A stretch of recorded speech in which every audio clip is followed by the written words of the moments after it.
Hi, everyone. Thanks for joining part 3 of our Focusing Freedom, Getting to the Removal of Police in Schools webinar. We're just going to give folks a couple of seconds to get settled in. You may be figuring out your audio.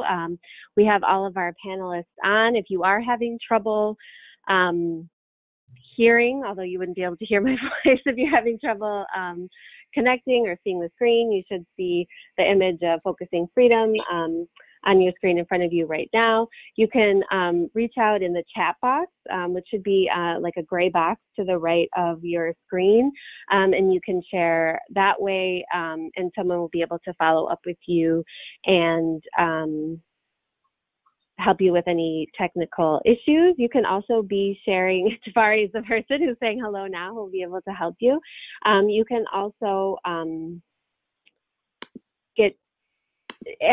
questions in that same chat box during the points when we are doing a Q&A, or if, you know, in the middle of somebody speaking, you have a quick urgent question, we'll be monitoring that and you know, may or may not be able to answer the question right away, or we'll leave it to the points when we are doing Q&A. We are going to have a brief couple of minutes for Q&A after each of the presenters, and then a longer one at the end. So it's a couple minutes after 2, so I think we probably do want to go ahead and get started. As I said, this is part 3 of our webinar series. We did have 2 additional webinars over the course of the summer. We do have the recordings for those available. Tafari is going to go ahead and put the links for the YouTube videos for those into the chat box so you can watch them later. So we have already gone over things like, you know, the impacts of school resource officers and police in schools and the communications issues and thinking about talking about school safety and police in schools. So we have covered a lot of ground already. So if it sounds like there's something that we haven't talked about yet, it may be because we talked about it in the previous webinar. So our agenda for today is about an hour and a half. We want to start with a welcome and quick overview of DSC and quickly share what hashtag we want you to use during and after the webinar. I'll share quickly again, because we did go over this in detail on previous webinars, what our vision as the Dignity in Schools campaign is, which is the full removal of police in schools. And then we're going to hear from 4 different member organizations of the Dignity in Schools campaign on creating the conditions for the full removal of police in schools. So we're going to hear about successes and limitations to MOUs, divest, invest strategies, the criminalizing infrastructure in schools, and hear about a robust local campaign calling for the full removal of police in schools. As I said, we'll have brief Q&As after each of the panelists and longer Q&A at the end. And we do want to hear briefly in the chat box, or we can, if you raise your hand, we can call on you and take you off mute. You can share what some of the next steps for you are going into this kind of new school year, or in general for ending the criminalization of students in school. So just a quick overview of who we are as DSC. To move this out of the way. The Dignity in Schools campaign is a national coalition of more than 100 organizations from across the country, challenging the systemic problem of pushout in our nation's schools and working to dismantle the school-to-prison pipeline. As a national coalition, DSC builds power amongst parents, youth, organizers, advocates, and educators to transform their own communities, support alternatives to a culture of zero tolerance, punishment, criminalization, and the dismantling of public schools, and fight racism and all forms of oppression. And for the social media today, you can tag us. This is our Twitter account handle, Dignity in School, and we are using the hashtag Focus Freedom during and after the webinar. So if you aren't able to share a question or a comment during the webinar, you can take it to social media and do that. So as I said, I just want to very quickly go over our vision as the Dignity in Schools campaign for the full removal of police in schools. Oh, I did not announce myself. My name is Natalie Chaff. I'm the National Coordinator of the Dignity in Schools campaign. So very briefly, although this is a longer document that includes a resource guide, are the 3 pillars of our Counselors Not Cops campaign platform are to end the regular presence of law enforcement in schools. We mean law enforcement broadly, from SROs to parole officers to ICE to everyone, to, you know, private security guards, everyone that encapsulates. And by regular presence, we mean people who are, you know, stationed to work there officially, and, you know, cops who might have the school as their official beat, so they're there every day. So that is meant to be a broad statement encapsulating all the different kinds of ways that police end up in this. To do that, we are calling for the creation of safe schools through positive safety and discipline measures. So that looks like restorative justice coordinators, PBIS, intervention workers, things like that. And we're calling for heavily restricting the role of law enforcement that are called into schools. So our platform specifically says the kinds of things that schools should not be calling the police for, and if they are called, that the police should not respond. And even more detailed is our Dignity in Schools campaign model code, where we have sample policies, so exactly what would be written, say, in your handbook or in an MOU that support the implementation of our Counselors Not Cops platform, but it also has a bunch of additional topics that are not, you know, that are expanded upon in that. So things like searches, metal detectors, gang profiling, immigration, consequences of law enforcement contact, and much more. It goes into all kinds of things, including our broader vision around participation of youth and parents, and talks about limitations on suspensions and expulsions. So it's a much broader document, but it has a lot of information that is specific to criminalization and law enforcement as well. So that is where we stand as the Dignity in Schools campaign. So now we're going to hear more from our members. And in general, we're talking about all these things. So not everyone is calling for, at this moment, the full removal of police in schools, but all of this work falls under the kind of rubric or the vision where we're creating the conditions for removal of police in schools. So there may be many different reasons why folks are not calling for that right now, though many are, but we're still trying to think about a long-term strategy that focusing freedom, whether it's closer or further away. The idea is that we're setting ourselves up so that we're moving towards the full removal of police in schools. So we wanted to start with the section on successes and limitations of MOUs. So I'm going to pass it to Monica Acosta from Padres de Jóvenes Unidos. Hi everyone. Again, my name is Monica Acosta. I am with Padres and Jóvenes Unidos in Denver. That's Parents and Youth United in English.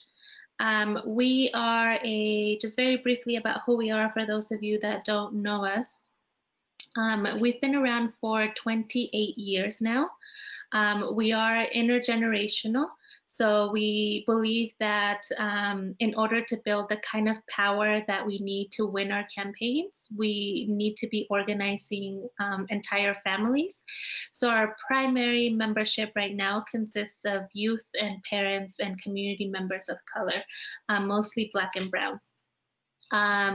We are a racial justice organization first and foremost, and our issues are around educational justice, immigrant rights, and health equity. Like I said, we are based in Denver, but we have 5 chapters throughout the state. So a little bit very quickly about our history around this issue of school to prison pipeline and the criminalization of youth. So both the school to prison pipeline and school to deportation pipeline has been our flagship campaign since our inception. In fact, the way that our organization was founded was actually a response to a really racist practice that one of our local schools in Denver was doing, in which they were punishing Spanish-speaking kids by forcing them to eat off of the cafeteria floor during lunch. So this was back in 1991. And so that's how our organization was founded. Parents found out about this and they were really outraged and started organizing for the removal of that principle and changing a lot of other practices that were going on. And so then after they won that campaign, other parents throughout the district found out, and then they were like, come over here, we have these issues going on over here. And so that's how we've like slowly began growing. The first sort of time that we formally started tackling the issue of school to prison pipeline was in 2002. At the time, we were noticing a lot of students that were out of school consistently, and a lot of students being sent to our local city youth court or juvenile court. And so our parents at the time started doing a participatory action research project. And so we began discovering that the district had a discipline code that was completely grounded in zero tolerance and was leading to the push out of primarily Black and brown youth left and right. And it also was criminalizing what we at the time called normal teenage behavior. They were being seen as crimes, and they were getting tickets and getting sent to court and to diversion programs and just, all of that. So we, at that time, that's when we formally like began tackling the issue. It didn't have a name at the time. We didn't call it the school to prison pipeline, like no one did. That's when we were barely starting to learn about zero tolerance and all of that. And so it took us from that time to 2008 to win our first major victory, which was rewriting our entire district-wide discipline policy. At the time, our strategy then was to decriminalize and deprioritize. So again, making it loud and clear that this normal teenage behavior were not crimes that warranted suspensions or expulsions or police tickets. The whole goal was to keep students in school. So this is when we learned about restorative justice and began introducing it to the Denver Public School District. And as a consequence, we did see a drop in suspensions and expulsions, but I'll circle back to this as one of our lessons learned a little bit later in my presentation. So that, again, that was in 2008. And then we began looking at this issue at the state level. So in 2012, we passed a statewide law called the Smart School Discipline Law. And so basically the biggest piece for us in this piece of legislation was that it mandated that school districts report their referrals to police and their tickets and their arrests to the state. And so this was important for us because until this time we had no clue, because this reporting was not happening. We did not know how many police tickets were being issued by the different school districts throughout the state. We didn't know what the trends were. We didn't know what the racial disparities were. And so this was our first step to try to get the data that we needed to mount statewide campaigns around this. So again, that was in 2012, and actually 2 years ago, we just got the first set of that statewide data, and it's going to be critical for us this next year, this next legislative session, when we run a bill around limiting the role of police statewide. And then for the focus of this webinar today, in 2013, that's when we won the IGA, or the Intergovernmental Agreement between Denver Public Schools and the Denver Police Department. And so the entire goal here was to limit the role of SROs, or school resource officers, in Denver. So before this IGA, there was, police was running around fully unaccountable, still issuing a lot of tickets for very minor infractions that did not warrant tickets, and a lot of students, that's how they were entering the pipeline. So if you can go to the next one, thank you.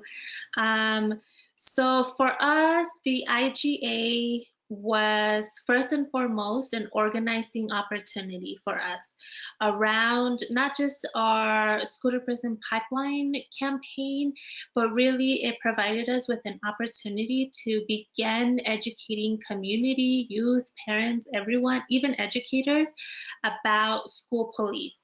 So from like School Police 101 about what is an SRO and what do they do and what are they supposed to do, but what are they really doing? And what do you think about that? So for us, it really was an opportunity to build base around this issue. Secondly, it brought us a real concrete opportunity to challenge power, and specifically the Denver Police Department, who until this time we had not engaged with yet. So it was a real opportunity for us to challenge them, to say that actually community is watching what SROs are doing, is watching your practices, your policies, the way you handle things. And secondly, that community belongs at the decision-making table, and especially youth. We had to fight really hard to even get youth students to be able to be in the room with school board members, the superintendent, the police chief during those negotiations. I think they felt like youth did not have the capacity, the knowledge, the skill set to be a part of those conversations. And so we challenged all of that, and we did a lot of our work was around political education, training of our youth to be able to hold their own and to speak truth to power and to challenge that power. And then third, I think it held school board and the superintendent more accountable. Before this, like the school board members, it was crazy to us that how little they knew about SROs, about what they did, about the lack of an IGA, and that there should be some sort of like agreement in place. It was not in their radar or at all. And so this again was an opportunity for us to say, as school board members or as leaders of our district, you need to care about this, and you should be a part of these conversations, and that you should be as representatives of the community on our side. And then at the end, obviously, the IGA better defined the role of SROs as individuals within the school community that were there only for school safety reasons and not discipline related matters. The bad was that even after winning this IGA, which was one of the first in the country at that time, there were still a lot of gaps that remained. There was still there was a lot of weaknesses around the reporting that SROs had to do. If something went down and a youth, a parent, someone wanted to file a complaint about an unjust incident that happened, and there was like sort of a lack of an investigation process. So again, like all of that fell under accountability, and SROs, even after this IGA, there was still a lot of unaccountability. There was still today, there's a lot of lack of awareness and knowledge from students and parents specifically about SROs, the role that they should be playing in school, what they are, what power do they have, who's their boss, like all of those little like intricacies of the program. People, I would say the average person still does not fully understand any of that. And so to this day, a big part of our Counselors Not Cops campaign is that education piece as a starting point. And then third, it did not really shift educator mindsets. And what I mean by that is that to this day, still a lot of teachers and especially school administration see SROs as another just equally valuable member of the school community, as a coach, as a mentor, as someone who they do bring in to deal with normal discipline incidents on a regular basis. So it didn't really change the way that the system itself thought about SROs. And so some of our lessons learned include, I've already mentioned some of these, but the IGA did not actually bring the level of accountability that we were looking for. And again, that was a lot of like in the negotiations and compromises that we had to make at the time. But like I said, today, we still do not have a complaint process. We don't have a grasp on investigations and how they are brought about. Reporting is still an issue. We have to hassle the district on reporting. And so SROs in our analysis today, our SROs are still highly unaccountable for their behavior and their practices. They are still very heavily involved in routine discipline. So they go beyond just the scope of like what is considered like real threats to school safety, especially in this era of school shootings and school safety conversations. It goes way beyond that. And they are deeply embedded in school culture and school communities. What that means is, like, I'll give you an example. At the beginning of this school year, the Denver Public Schools did this whole special, they like produced this video and did this whole special that they like sent out to everyone. And it was this video showcasing one of their SROs. And the entire message was, look what an important part of our school community SROs are. And it showed footage of this SRO like teaching a class on civics and mentoring kids and like coaching, I can't remember what sport, after school. And that was the message. And so that really is sort of the mindset that we're faced against in school. We had another incident where one of our parent leaders, one of her sons at one of our high schools was, they were trying to counsel him out of school into an alternative school. And they brought her in to have that conversation with her. And, you know, being one of our leaders, she went in like, you know, you can't do this. I know my rights. And she was, you know, trying to fight the whole thing. And at one point, the assistant principal gets up and comes back with the school's SRO, and the SRO just sort of stood there as a form of intimidation, obviously. So these are very normal things that happen every day on the ground in our schools. So for that reason, I think that like we've come to the position that having the IGA, mandating more training, mandating more reporting, like all of those things are not going to be enough. And so we are calling for the full removal of the SRO program, the elimination of the SRO program in Denver and across the state. And so that's what our campaign is centered around.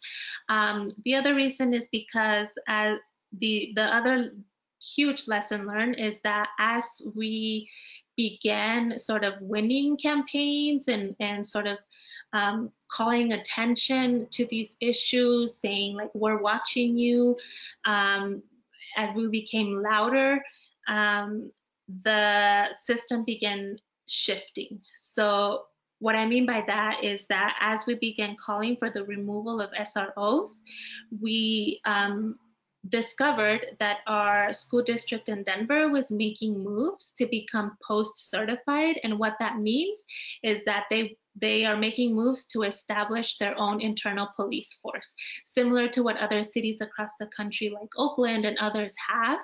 And so that just gave us the message that like they were okay, like we'll give you the removal of SROs, but actually we're just going to replace them with our own police. And so that's one of the ways that we are seeing the system shift. The other way is that we're seeing a lot of underground push out. So I mentioned earlier when we won the discipline policy and that did lead to lower numbers of suspensions and expulsions specifically. Now what we're seeing is that actually there's a lot of incidents that are happening that are actually unrecorded suspensions and expulsions. So it's not necessarily that the numbers decrease, it's just that now they're calling it something else, they're being coded as something differently, they're being communicated to parents as something differently, but to us, when you really look down at it, they are suspensions and expulsions. And so we call this underground pushout, and we're now having to refocus our energy on this once again, because the district is finding ways to go around the discipline policy that we won back in 2008. And we're seeing a lot of these like little moves to do that. So that's another another big lesson learned, and another reason why the full removal of police is essential. And so, like I mentioned, this is our current campaign. It's called Councilors, Not Cops. Just for your background, DPS has over 92,000 students. It spends about $10 million a year on policing. So both the SRO program and also the Department of Safety, which are our patrol officers, our campus security, all of that. And our current strategies or our demands are number one, around divestment. So we want the SRO program to be ended by next year, 2020, when the IGA is up for renewal. And then we want the Department of Safety, the budget for the Department of Safety to decrease significantly, and then all that money or invested into culturally affirming mental health support. So the hiring of more counselors, psychologists, therapists, academic counselors is a huge thing that our youth are calling for, and then as well as RJ coordinators. And then the second demand or strategy is around just full dismantling, like I said, ending the SRO program. And that's it. Thanks so much, Monica. I think we are a little bit over time, so I'm going to skip that Q&A for now, but we are going to have a longer Q&A, like hopefully more than 20 minutes at the end of all the presentations. So please send your questions in the chat box and or save them till we're able to have the Q&A at the end. So the next folks who are going to be presenting are Charlotte Pope from the Children's Defense Fund New York and Kate McDonough from the Dignity in Schools Campaign New York chapter, and they're which is a perfect segue from what Monica was just sharing. They're talking about using an invest-divest strategy. Yeah. Thanks so much, Natalie. So before we get into our campaign, I just want to put everything into a bit of history and context. So first, New York City's public school system is the largest in the country. So we have 1.1 million students, 1,700 public schools, and a $25 billion budget. And when we look at policing, it's huge as well. So the total spending on school policing in New York City is over $400 million. That does not include capital spending, so that, you know, school safety NYPD van that you see pictured there, that's outside of a high school. That is not included in this budget, or like metal detectors or security cameras. Those are all capital spending. So the way that money works out is that we have over 5,000 NYPD school safety agents, or SSAs for short, and approximately 200 uniformed police, so meaning like police from the precinct with guns. SSA agents do not carry guns. This current system of our police department being in charge of school safety is actually only 21 years old. So you see 90s Giuliani in that picture. So when he was our mayor, he shifted control of school safety from what was then the Board of Education to the NYPD in 1998. Other things to highlight is that our school police have a very, the police department is a very powerful union. And also the majority of SSA agents tend to be women of color, and they are also the lowest paid in the police department. So our coalition for a while had been really adamant on calling for like what we wanted investment in, so definitely restorative justice and guidance counselors and social workers. But it was a process to get to a point where we were calling for divestment in addition to investment.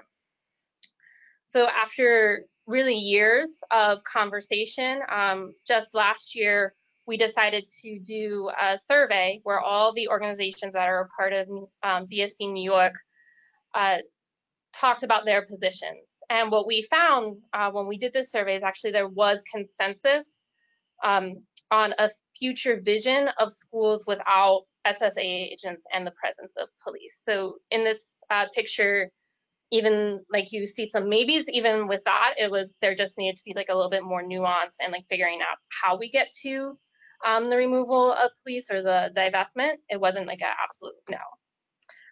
Where we are still trying to figure things out is what we do in the interim. So next click. So you can see here, we're still trying to figure out like, what does it look like while folks are still there, and like how do we get to a point? But given that we do have consensus around divestment, we decided that our budget campaign would be framed under this model. So we called for the divestment of funds from the NYPD's School Safety Division budget. Members made the argument that having policing in New York City's schools cancels out any positive investments. So it doesn't matter if you're doing all this work around restorative justice or having guidance counselors, you're still canceling it out by having a presence of police in schools. So we were also calling for, as you're divesting from this, to invest in more guidance counselors and social workers at a 1-to-150 ratio for most schools and a 1-to-50 ratio for high-need schools. And when we did the math, that works out to investing approximately $162.2 million over the course of 5 years, which would enable the Department of Education to get to this ratio of the 1-to-150 and 1-to-50. We also were calling for investing in restorative justice to bring it citywide. So there were like little pilot programs, so we wanted that to be expanded throughout the city. So that looked like having it be $56.4 million, and the way that broke down, you just click, is $30 million to expand restorative justice citywide. And then we also wanted to get additional funds over the course of 5 years, so $26.4 million added every 5 years to allow schools to hire restorative justice coordinators or expand their current RJ work, meaning like having clubs, being able to train young people as restorative justice coordinators, so bringing restorative justice more to the school level. And now I'm going to shift it to Charlotte, one of our members, to talk a little bit more about like our lobbying work. Yeah, so I'm going to outline quickly some of our efforts to gain that political support and visibility around the invest divest demand. So we began this budget season by compiling the history of school policing spending and raising awareness for the fact that the policing budget was the highest it had ever been and was continuing to grow. So if you just bring up the chart. We brought to light the hundreds of millions in public dollars that were being swallowed up by school police, as you can see in this snapshot, and then also emphasizing that this $26 million proposed growth could be much better spent. So as we targeted our local decision makers, we leveraged our access to 2 pieces of data reporting legislation that we won many years ago. So to map out the absence of supportive school staff in each elected's district. So you'll see a tiny piece of what we presented to one elected here as an overview, and then also put together a school by school breakdown, which often revealed even more dramatic disparities in access. So each council member who knew the schools in their district was able to connect the concerns of their constituents with these numbers and generally adopted our stance that this was a crisis, that this was a really unacceptable reality for these schools. So at the end of our budget season, after many months of targeted meetings, we won a baseline investment of $41 million for additional school social workers, along with an expansion of restorative practices. So with social workers really being that urgent need that political players could all agree on. And so while we didn't win in any divestment from school policing, the topic of the harms of school policing played a major role in the public hearing process and helped with that urgency around investing in social workers. One now popular political slogan is that we have more school cops than guidance counselors, social workers, and school psychologists combined, which is really helpful in advocating for those growing investments in school support staff, but doesn't necessarily on its own amplify that demand that there shouldn't be school cops at all, or call for that reduction in the police force more generally. So I'll pass it to Kate with the next steps.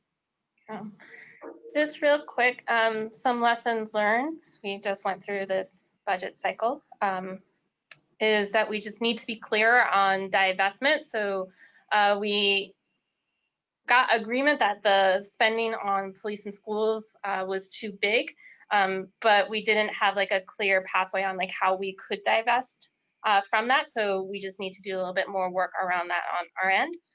Also needing to build political will. So like I said, the police union is very powerful. There's a lot of hesitancy from our elected officials to challenge it in any way. We also saw some co-optation of our messaging, so similar to what was uplifted in Denver, is framing police as counselors and mentors and as folks who can like serve in that role is also happening here in New York. So moving forward, we definitely are exploring different divestment strategies and haven't quite landed on what we feel is best as a coalition, but we are looking at different things. Also redefining safety.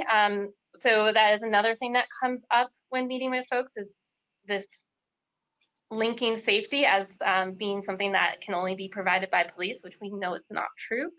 So really being clear that police do not equate safety. Having different employment pathways for folks who want to work in schools. So like as we are calling for the removal of SSAs and police in schools, being clear about like what we want and how folks can access those jobs.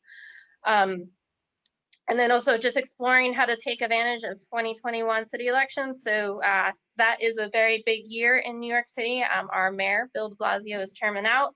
We are under mayoral control with our education system. So really whomever gets in will have a lot of power over our campaign. So trying to think about how we can start early and get commitments early on with candidates. And that is it. So I think we've caught up a little bit and can get to some of the questions that were in the chat box.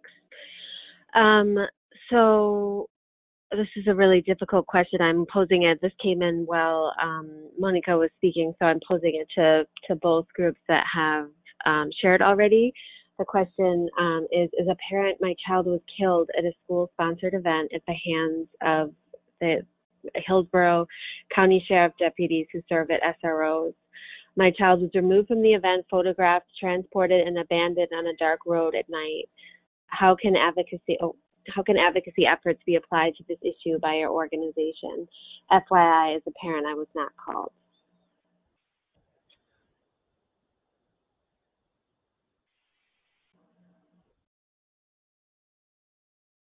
So that's to anyone, any of the presenters who've shared already, or any of the ones that are on the line, if you want to jump in as well.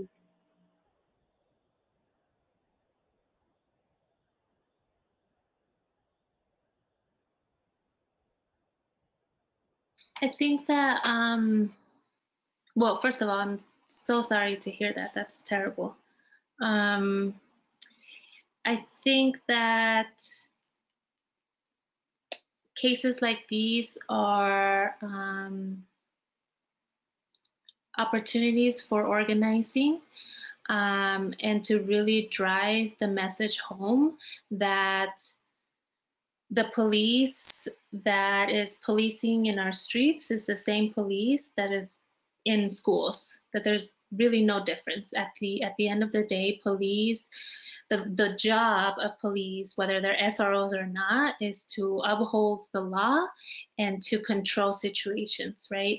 And diminish threats. And unfortunately, like in this country, Black and brown youth are seen as threats. And so that will always be the response of police, I think, in our analysis. And so I think that these are the perfect cases to just uplift and to do like a two-pronged strategy, right? One, bring justice to the individual that was the victim. And then secondly, look at bigger systemic reform to prevent any more of these incidents, right? So I think this is like when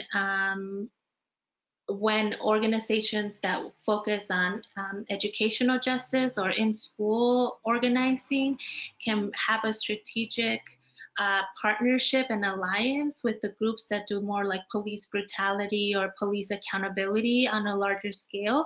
And this is one of the alliances that I think is really critical. In Denver, we're having some challenges with building this alliance, but I think that this is what should trigger that alliance into fighting for just the justice for this individual, but also broader reform. Thanks, Monica. And to the person who posed that question, we have your email address, but so we can follow up with you after to talk about if there's any support that we as a campaign or if any of our members are in your area. And again, just so sorry to hear about this loss. And thank you, Monica, for sharing your perspective on the organizing that can try to address some of this. So thank you for the question and for the response. Really quickly, Natalie, I'm sorry. PJU is also members of the Alliance for Educational Justice, and they have a component to their work that is around rapid response to cases like these that happen in schools across the country where youth are murdered by police in school or assaulted by police. And so that's another resource too that I would look at. There's sort of a rapid response component to incidents like this. Thanks, Monica. We had another question come in, and then I think we'll move on to the next presenter, which is for the New York City folks. What was the time frame for this messaging that asserts that positive investment is nullified by police in schools? Our district is in ongoing conversations about implementing some form of what they call restorative justice, but it's a very much diluted version. They are increasing social workers barely and counselors, while also significantly increasing police presence. How do y'all suggest the local campaign juggle both things without losing ground and momentum? For us, like being like very upfront with our divestment framework, that is something that happened last year. So that was over the course of starting, say, like in October of last year, carrying through like until our budget was passed in June, although we had been like informally talking about this for years. But this was like our formal, like in a policy position, taking it to council members. I think to your second question, yeah, so what something that we've been facing in New York is when we do talk about divestment, like folks will say, kind of try to give us a choice between like, is it restorative justice and guidance counselors, or is it divestment? Like trying to put up this impossible decision. And our response has always been like, that's an impossible decision. It's like, you're trying to separate out these things. And our members who are like in school right now are telling you that you can't. So for us, it's always been very upfront and very adamant about what we want. And when we did win more money for social workers in schools, and then when we did win the DOE agreeing to implement restorative justice citywide, we made a decision as a campaign to celebrate those wins and be like excited about them, but also still name that this is not the end, that it's a step in the right direction, but there's still a ways to go. So that's how we've been balancing it, where we just don't accept this idea that we have to pick, and that we are very honest about what we want, but we are also not rejecting the things that we're asking for and trying to get at the same time. Thanks, Kate and Charlotte, for the presentation and for those questions. We are going to continue. We have 2 more presenters, and then, as I said, we're going to have some more time for Q&A at the end. So I'm moving on to introducing Criminalizing Infrastructure in Schools, and Marika Pfeffer-Korn is going to share her presentation with us as the co-founder of the Twin Cities Innovation Alliance and the executive director of the Midwest Center for School Transformation. Thank you, Natalie. Thank you, everyone. I thought I would begin with a definition of what criminalizing infrastructure is. There are a number of emerging definitions, but what I have come up with, it's a combination of the tools, such as artificial intelligence, machine learning, metal detectors, the practices, such as surveillance, tracking, and monitoring, and then the policies like the joint powers agreements, the intergovernmental agreements, the MOUs that capture, collect, and share data that leads to deeper criminalization of youth and families, particularly Black and Brown, Indigenous, through the application of technology. And through the application of this technology, it's really about distancing the decision-making around young people and their families and leading that to metrics, assessments, and algorithms and analytics. And so that there's layers of accountability that are missing. So what we have now is this emerging trend in the United States around criminalizing infrastructure. And it really is a perfect storm that's been building since we had 9/11. And they started doing countering violent extremism, where they were monitoring and surveilling Muslim students. It also emerges from this, the happening of mass shootings in schools.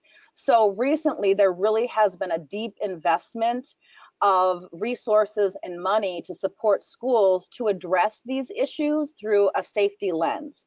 And so that means that school districts and counties and cities, municipalities are having an influx of resources to specifically invest in these type of systems versus the alternatives that folks have already been talking about on this webinar. And so I also want to distinguish between there has been criminalizing infrastructure, but it's expanding. And there's this visible infrastructure that we see when we walk into the school building, where police are monitoring the hallways, where you're entering through a metal detector, where you have to check in with a private security guard. And now also that our school resource officers have body cameras on them. But then there's also this invisible thing that has this lack of transparency that's impacting how decisions are made about students and families, that we have no clue about what are the pieces or the ingredients of this recipe that has led you to these decisions about our children. And some of those invisible criminalizing infrastructures show up again as body cams. And that's also in the visible, but not everybody knows that body cams exist in their schools, in the districts, and that there are cameras, and where those cameras may be, whether it's the outside of the building, whether it's on buses. We also talk about algorithms and risk assessments. And so when we talk about risk assessments, it's using predictive analytics to assign risk scores to children, where they're trying to do early warning systems, try to be preventive, and also with these risk scores, they're naming that folks are more likely to have an involvement with the juvenile justice system. The issue with many of these surveilling technologies is that they don't account appropriately for bias and discrimination. And so again, these criminalizing infrastructures have the potential to deepen some of these disparities that we see. So what we're talking about is these integrated data sharing systems, or their interoperable systems, which is a county, a district, and a city sharing information, and also allowing law enforcement to have access to that information at a level that we have not seen previously. And then also, there's a lot of framing around longitudinal data collection, where they're saying, let's embrace the whole child. We can't really serve a child if we're only looking at them through one lens and one lane. And so really expanding a massive amount of data that is being collected over the lifetime of a child, before they're born to after they're in the grave, and how that information is used against our students and families. And then also the tracking and monitoring on learning management platforms of what is this data that they're collecting around our children, and how is it being used, and does it have the potential to be sold to a third party, or to be have a breach, and that information is accessed by outside parties, really threatening the privacy and protections of student data. We now have the emergence of threat assessment teams, where they are looking to identify school shooters, and they are bringing in law enforcement. So again, giving greater access to information around our students. We have the social media monitoring apps, and then there are the terms and conditions, which have always been there, but we continue to see families getting larger packets that they need to sign off on, whether it's social media, iPad, any of these things. Folks are signing off and agreeing to allow their children to have to participate, but it also is compromising the integrity of their data, because folks aren't understanding what they're signing away on. So if you'll change to the next slide, please. So some examples of this criminalizing infrastructure and how it's being presented is really about being sold as selling safety and efficiency. So here locally in the Twin Cities, we were presented with a joint powers agreement that allowed the Ramsey County, the City of St. Paul, and St. Paul Public Schools to share information, and that there was a third-party vendor that was going to help our system collect and analyze this information, which was the National Council of Crime and Delinquency. And so in this agreement, our school district literally gave away the baby with the bathwater. There was no prohibition on what data was going to be collected, how it would be stored, how long it would be stored, what would it be used for, who ultimately would have access to it, and then also what is the role for community in oversight. And at the bottom line, it was about transparency about this information. And so locally, we were able to shut down this joint powers agreement. But as we were dissolving this joint powers agreement, we became aware of this tidal wave of data sharing agreements and interoperable systems that is emerging across the country. And we realized that we were not alone, and we are reckoning with an enormous expansion of this criminalizing infrastructure. Another example is that this year, Maryland put into policy for the entire state that districts needed to have a policy and a plan around threat assessment. And so they were identified or given threat assessment teams. And so districts are coordinating with school officials and law enforcement, mental health, and other appropriate entities to flag people that would potentially be threats to the school. So the issue with this is that we're looking at a large scale response to these things. And if we look, I'm sorry, yeah, stay on the same one. We're looking at a large scale response to these school shootings, but what it ends up doing is actually targeting students that have not even been present or affiliated with this type of violence in schools. And it puts Black and brown students at further risk for having their information shared, stored, or hyper visualized in order to have the appearance of responding to something, but not actually getting to the root issue and who and how these school shootings are occurring. And so what I'd like to hear from all of you on this webinar right now is, what types of things have you been hearing about, like whether it's integrated data sharing, whether it's threat assessment teams that are showing up in your school district, whether it's social media monitoring. Please, in the chat book, put a description of what has been showing up in your local community. And I also just wanted to point out too on the screen is that we have an image of a policy brief that we wrote here locally that outlines what are the concerns about integrated data sharing agreements and what are the things that at minimum, if you are having conversations about them, what does it mean and what does the conversation need to include? What I will also say is that there is a large amount of resources that are surfacing, particularly around community engagement, around integrated data sharing. And the cautionary tale that I give is that it is not actually community engagement. If you've already decided to use an integrated data sharing agreement, and then you invite the community in to participate in how to deploy it. Really, we need to have our communities in place having decision of, is this even a road that we want to go down? And my other concern is that we really do need to slow this process down so that our policies can catch up with the actions that are taking place. Please go to the next slide. So, and Marika, I can share too. Lisa, another member of ours in North Carolina, shared that the School Safety Advocacy Council, a Florida-based company that school districts hired to perform a safety risk assessment, including for active shooters.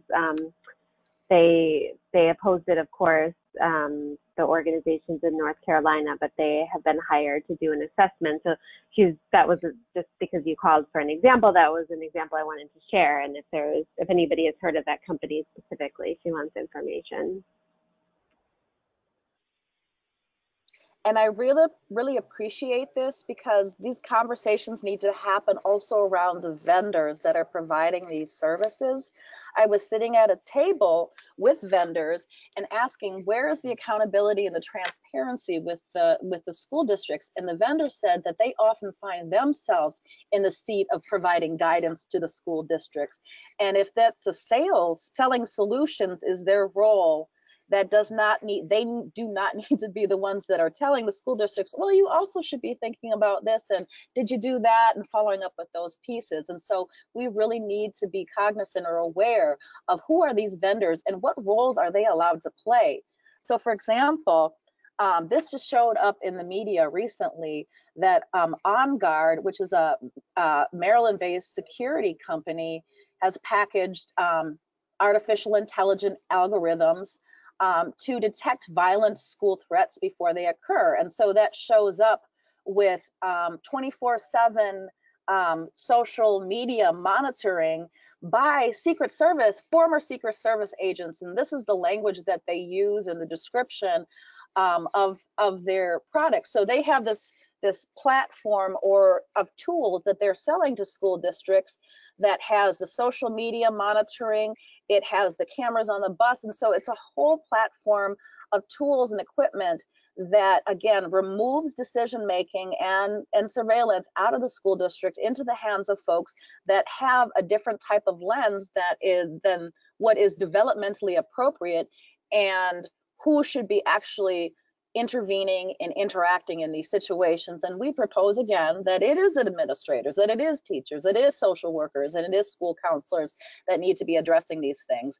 Because if we have Secret Service folks monitoring the former Secret Service officials monitoring, they're going to find what they're looking for rather than looking at it through the lens of a developmental approach. And so it really is concerning. And as you'll see on the slide, that it is showing up, it's being tested across the country. Over 100 schools in Florida are using these platforms, and it's coming out in white papers, it's coming out in research from Virginia, but it's being sold as this evidence-based piece, which we don't have evidence of how the impacts it has on our communities and our young people. So if you go to the next slide, please. So what I have seen in just the last year of really observing what's happening on our local level in a national wave is that this is coming down with crushing pressure on our communities and our schools, and it's hard for them to resist because it's being packaged and sold as efficient and effective in systems that are already under-resourced. And so what we need to do as this is rolling out and be aware of is identifying who are these players, who are the vendors that are selling to our districts and our systems, and what is their role, and keeping them in that role as salespeople. I also want to highlight that this is research on our students that it doesn't have approval, it does not have consent, because none of these technologies have been demonstrated over a long period of time of what the impact is. And so if you look at research without consent, a university would never do that. So why are we allowing it to happen in our schools for our children to be the guinea pigs for this? The other piece is that our systems are counting on engineered consent. And engineered consent means that for us in St. Paul, they use the guise of community engagement to say that the community was on board with this. And what the community had said was one thing, is like, we know that we need to share data, but at no time or place did we say that we wanted to share data across systems, and particularly with systems like law enforcement. And so they used our words against us and were able to say that this was approved by the community. Engineered consent is also having terms and conditions in your back to school packets where you're giving away your child's data, but you don't understand what it's being used for, how it's being used. And so that is not true consent if you don't understand what you're signing off on. I also want to make sure that we continue to distinguish that community engagement in education is not community outreach. And so unless we are being invited into the conversation at the ground floor about what this is, and is this something that we even want to consider and can say no, that is not community engagement. That's you just trying to, again, find the right people so that they can fully implement. Also, we need to be talking about transparency, because we do not, because of the sensitivity of student data and privacy, we don't get all the information. We don't know how decisions are being made around predictive analytics. Algorithms are private, they're often proprietary, so we don't know what's happening behind the scenes. And so how do we as community members hold people accountable if we don't know what's happening?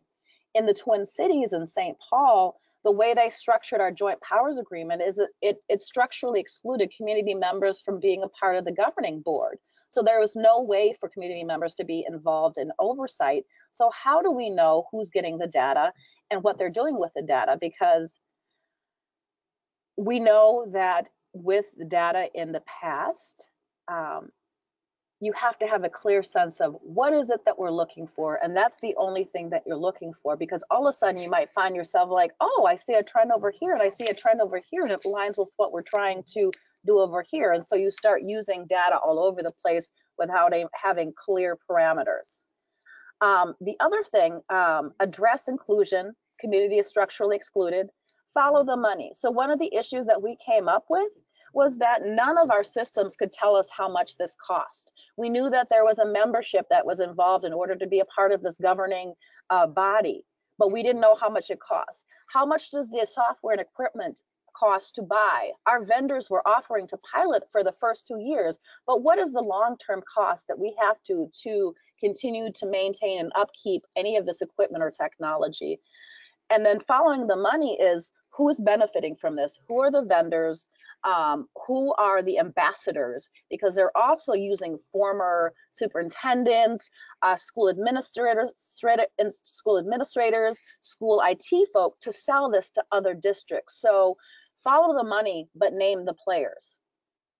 The other thing that we have found is that you also need to tell folks, if you're not going to do this, we need you to think about these alternatives, because they're always saying, well, we're just trying to find solutions. We're trying to be efficient and effective. We don't know how, but you're just shutting us down. So you have to be upfront, like, these are the alternatives that we were pushing. So in our local case study in St. Paul, the problem is they used community engagement and they gave all kinds of alternatives, but they only took the alternative that they brought to the table, which was the integrated data sharing agreement. So we have to always uplift what those alternatives are. So what we did was we created a second policy brief to make sure that we published what community was expecting from our systems. And then finally, we need to have deeper conversations about the ethical implications of artificial intelligence, machine learning, predictive analytics, risk assessments, threat assessments. What are our ethical standards for this, and who is responsible for upholding them? And then how does that show up in our policies? Because in Minnesota, we did not have any policies in place to protect our students from this really bad and problematic joint powers agreement. What we had were some antiquated policies that said, oh, if you're going to be doing some data sharing, make sure you have a plan in place to know how you're going to dispose of the data after 10 years.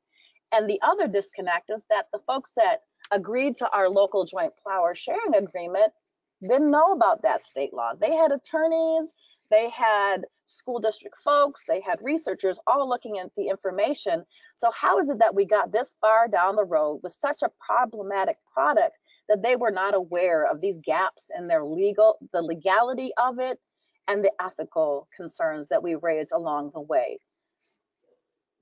So if you'll just change the slide, Natalie.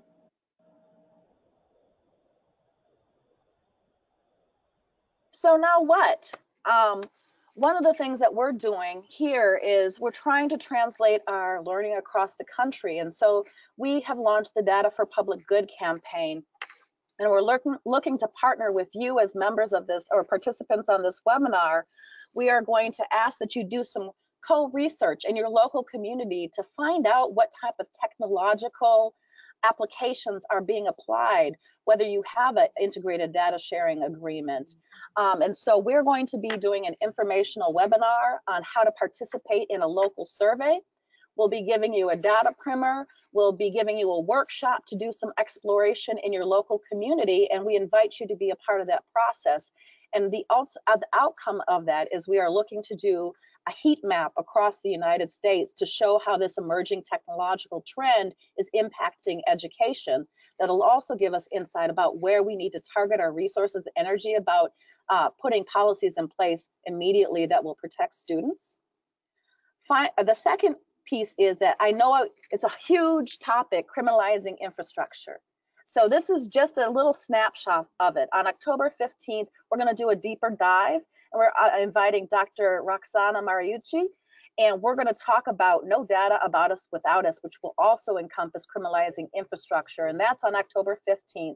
And the Dignity in Schools campaign will be sending out information, so we invite you to sign up for that. And then in 2020, we invite you to participate in our Cradle to Prison Algorithm Starter Kit and Book Club. So you can participate, do some deep learning in your community with your colleagues and your parents and your youth. And then we'll have online conversations to really talk about what we're surfacing and uncovering across the country when it comes to criminalizing infrastructure.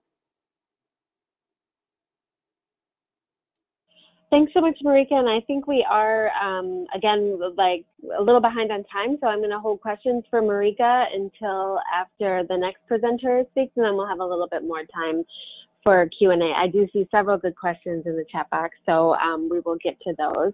But in the meantime, I wanted to introduce, I think it's just Indigo who's on from Black Organizing Project, who's going to share about some local organizing against police in schools. Indigo, are you there? I don't hear you yet. Let me see. Oh, yes, there you go. Okay. So yeah, we can go ahead and start. Okay. Well, first off, how's everybody doing? Good. All right. So yeah, I'm a Christian, but I go by CJ. I'm an organizer and member with the Black Organizing Project. Hi, my name's Indigo. I'm also a member and community organizer with BOP. I'm a founding member, so I've been a member since 2009 when we first started. And basically, we're an organization fighting for racial, social, and economic justice within the Black community here in Oakland. But we have recently opened up a chapter in Antioch, California, and we're just going to be telling y'all a little bit about the campaign that we've been working on here in Oakland for the past couple of years. So go ahead and go to the next slide. Okay, so our one and only campaign is the BOSS campaign, Bettering Our School System. We launched it in 2011, and which our overall goal is to end this or dismantle the school to prison pipeline for Black and brown youth. But our main demand on that campaign is to eliminate school police in OSD by 2020. And we have been pushing this since 2011, like I said, but when we did first start the campaign, we saw that a lot of people weren't too interested in working with us or even looking our way because it is such a political issue. But through our policy change, and really just pushing our agenda, we saw that we really began to like shift the narrative, just being that this is something that really does need to happen, and just repeatedly showing people that. And yeah, go to the next slide. So for our BOSS campaign demands, basically very simple, very straightforward. We're asking that our first and main demand is the elimination of the Oakland School Police Department by 2020, and following that, no further contracts to be made with OPD or any other type of law enforcement agency. And then we are demanding that we completely restructure the security officers and the SSOs and the way that they, the system that they're in, because currently they're under the police department. So we're looking to see how can we really model them after a village keeper type of role to really hold the culture and really develop the culture of the school and really care for our youth as they come up through school. And we're looking to also invest money used for law enforcement into hiring more school counselors, more special ed aides and things of that nature, because they're sitting on a whole $6.5 million budget and we don't even have books that we can use in the classroom or supplies that teachers need and things of that nature, cutting after school programs, things like that. And through that, we're also, our last and final demand is a community oversight body, which will review all the complaints and provide reparations to any parents and students who have gone through any maltreatment through law enforcement or security interaction.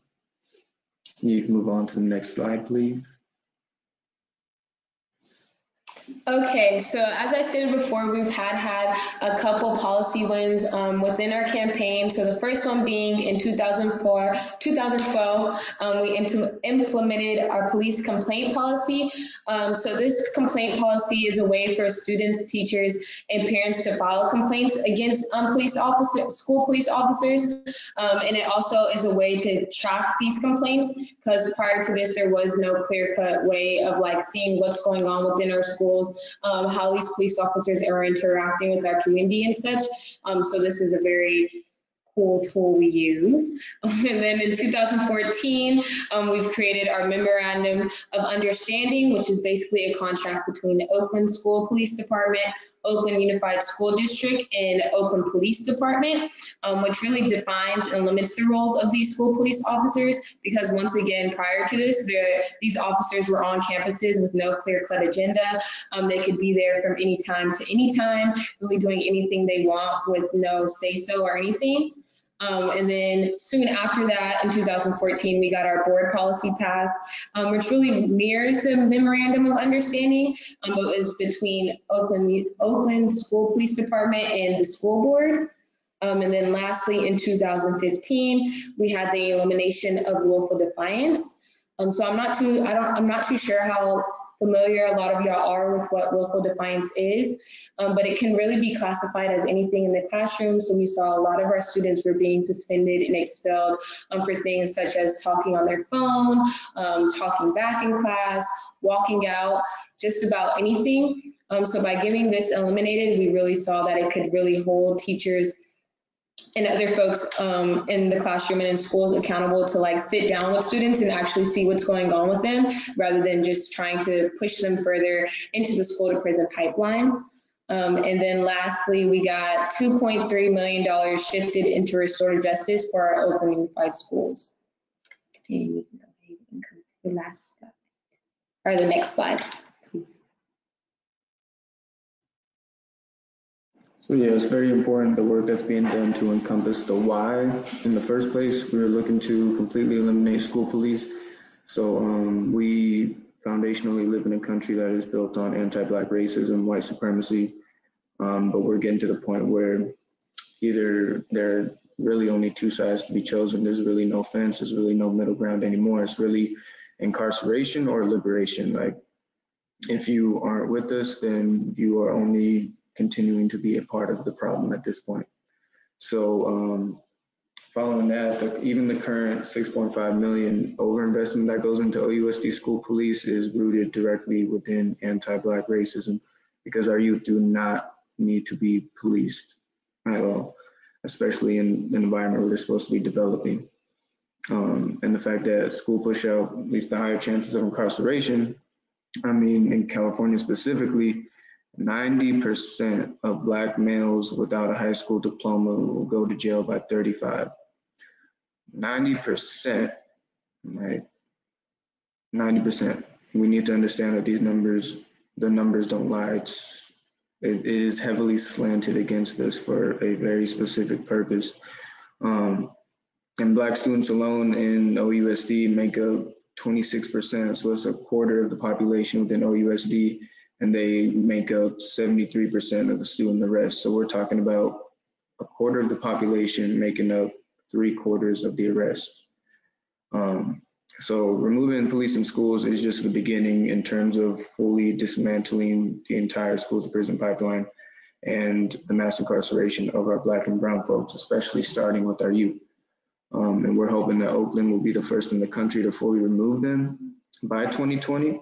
So that will set the precedent for the rest of the country in terms of what's possible. And you can move on to the next slide, please.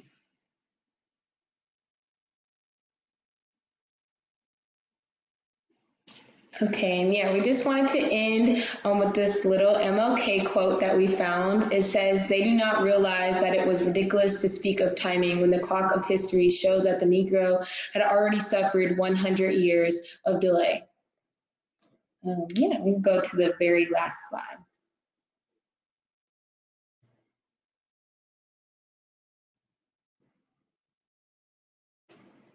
Yeah, and lastly, if any of y'all are interested in supporting BOP in any way, feel free to follow us on our social media. We do have Facebook, Twitter, Instagram. It's all blackorganizingproject.org. And you can also go on to our website, which is right here, www.blackorganizingproject.org, and sign on to our movement building and solidarity pledge. And yeah, thanks for listening. Thanks so much, CJ and Indigo. Oh, there's a little bit of an echo. I think you have to go back on mute, but thank you so much. That was a great presentation. So we are able to move into Q&A now. So if you haven't asked a question yet, you can put it in the chat box. We also do have the ability, you can kind of raise your hand if you are in a place where you are on like the webinar service in front of a computer. You can raise your hand and I can take you off mute and you can ask your question verbally if you'd like.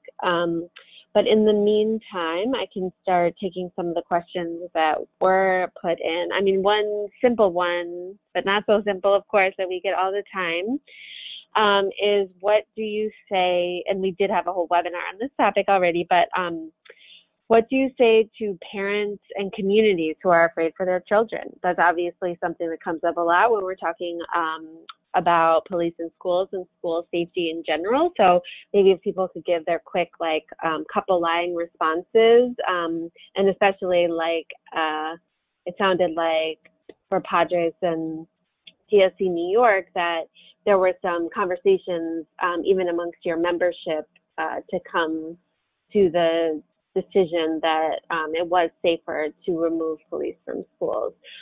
So yeah, anybody who wants to jump in and share just a couple of lines about what you say to parents and community members who are afraid for their children.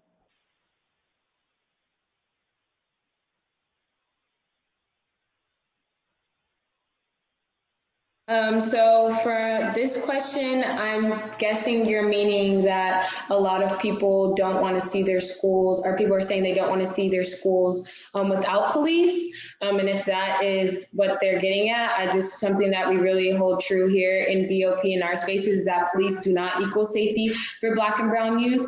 We know every interaction these young people have with police officers, whether it be in school, on their way to school, on their way home, sitting in their house, it's not beneficial and does just push them further to the school to prison pipeline. So when we're looking at safety, we want to really keep in mind, what does that really look like? It should look like community.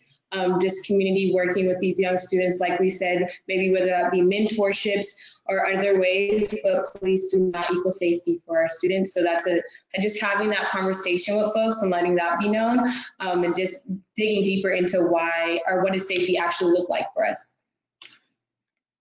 I'd also just add that there was a study, a national study that was done with Black and brown parents about school resource officers, and most parents at the time, their immediate reaction was that they supported school resource officers, but it was because they didn't understand what the alternatives and the options were. And so selling the removal of police in school without a strong program for any decision that we make doesn't make sense. And so when folks are saying, you know, we're just going to pull out and it's going to transform everything, let's bring people back to the reality that the presence of police in school has not made school safer, and that we need to be clear and talk about the alternatives at the front of the conversation, and then also talking about those resources that were highlighted over the course of this webinar. So if we really want to talk about school safety, we need to talk about what that investment looks like as well. Thanks, Marika. And we had a question about what is the name of that study that you're talking about. Do you happen to know the name so we could quickly look it up and maybe send it out to folks in the chat box? It is not a public study. It was done privately because folks were doing analysis about how to have the conversation around school resource officers at the national level. So it was not publicly made available, but it was a survey of about 2,000 Black and brown parents. Thanks, Marika. And I think this seems, did you guys want to jump in? A related question to my mind is, as I listen to everyone speak and share their resources and insight, the broken windows theory is a recurring theme that is popping up in my head. Would you say the theory has any relation to the policing and police in school system? Does somebody want to take that and maybe quickly explain what broken windows is? I can do it if nobody else wants to.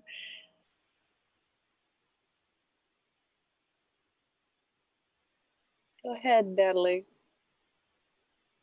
Sure. My sense of it is that it's an idea that came out. I think it was, it certainly was popularized in the 90s, and I think it's part of like the infrastructure of New York City policing, the idea that, and certainly fueled mass incarceration across the country, the idea that things like broken windows and public urination and especially crimes like low-level crimes or vandalism done by young people, if you go after young people for those types of things, then you solve like larger crimes because those young people will be incarcerated basically. And it like is part of the super predator idea too, that, you know, that was popular in the 90s and fueled mass incarceration, that some young people were just bad and we need to arrest them as soon as they show that they are bad, basically.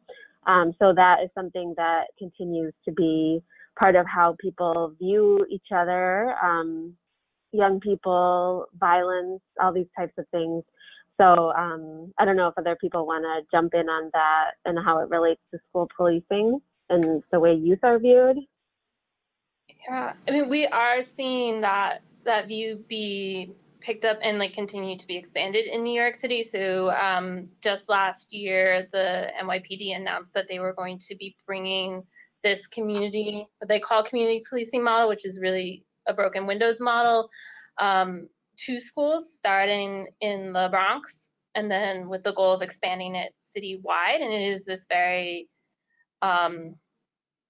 similar take on it, where school safety officers are encouraged to roam the halls, try and address things as they come up. And it really is just more ways of policing Black and brown young people in schools. But they're trying to spin it as that, you know, police could be your mentors and your guidance counselors. So it's a combination of that broken windows policy being brought into schools, and then also co-opting messaging of advocates who are trying to get police out of schools.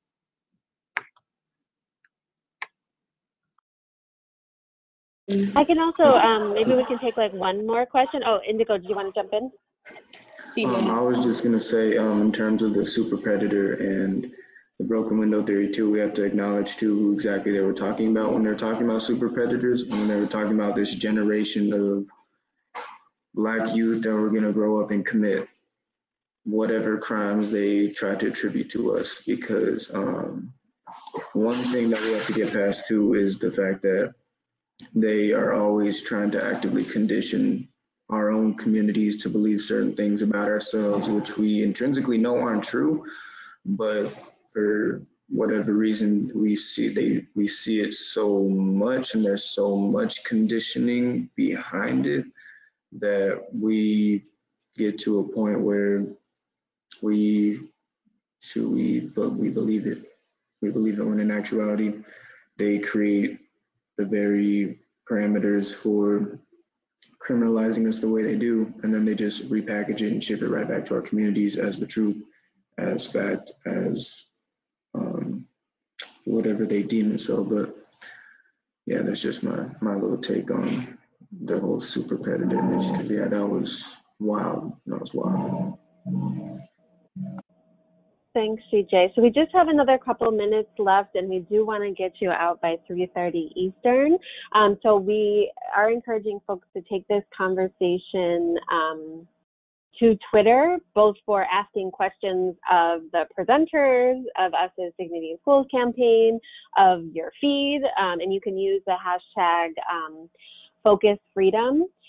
And yes, and tag us in that too, so we can follow along that people are continuing to have those conversations.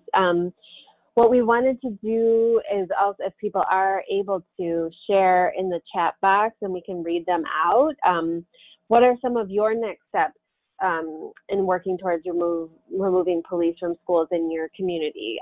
So it's generally the beginning of the school year for many people. Is there something that, you know, you already had a motion or you're inspired to do based on this conversation?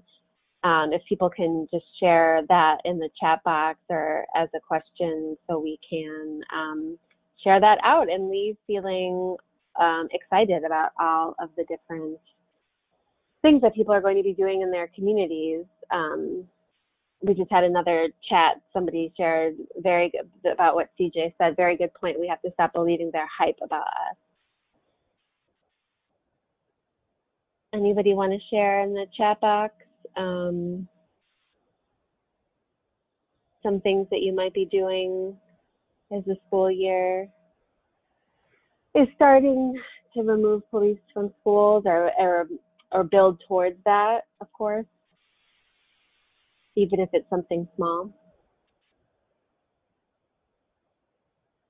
I also might have accidentally closed the panel where you can see that, but I'm not seeing anything come in. Okay, one thing.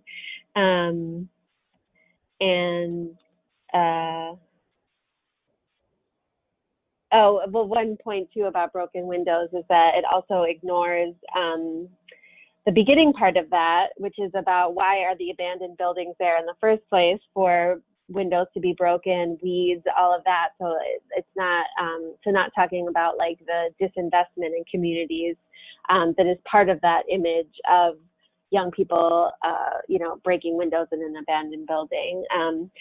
It fits into the work we're doing of addressing disparities, trauma, and neglect, healing communities, instead of skipping all of that and going to punitive measures. Someone, Cheryl, also shared, I am inspired to want to do it all. Any suggestions on where to start? Maybe we can start talking about that on Twitter, where to start. We can share some of our resources back out again. In DC, we have a campaign to shift funding from police to counselors, as well as community-based approaches similar to what Cure Violence does in Chicago and elsewhere. And we had a question, we can also probably follow up, maybe Marika is the best person, about the people who do design and develop those technologies. Is there a way that we can have input into that? If they're not going to be like, if the schools are not going to be doing that oversight, can we be doing some of that? So that sounds like a good start. Very exciting to hear about some of the stuff that people are doing. I'm sure other folks on the line are going to be working on different things as well to end the criminalization of young people in schools. I do want to share before we close out the contact info for everybody who's on the line, who are our presenters. Thank you so much. Black Organizing Project, the Dignity in Schools New York chapter, Midwest School Center for School Transformation, and Padres y Jóvenes Unidos for being on the line and sharing so much about your amazing organizing work. So I think we're going to go ahead and close out, but please, we are heading right to Twitter, so please, if you have additional questions, we can also follow up with some of the specifics with people one-on-one. We have your contact information if we weren't able to answer. There were a couple of very specific questions, so we can follow up with you. So thanks so much, everyone, for joining us today, and have a good rest of your day. Great. Bye.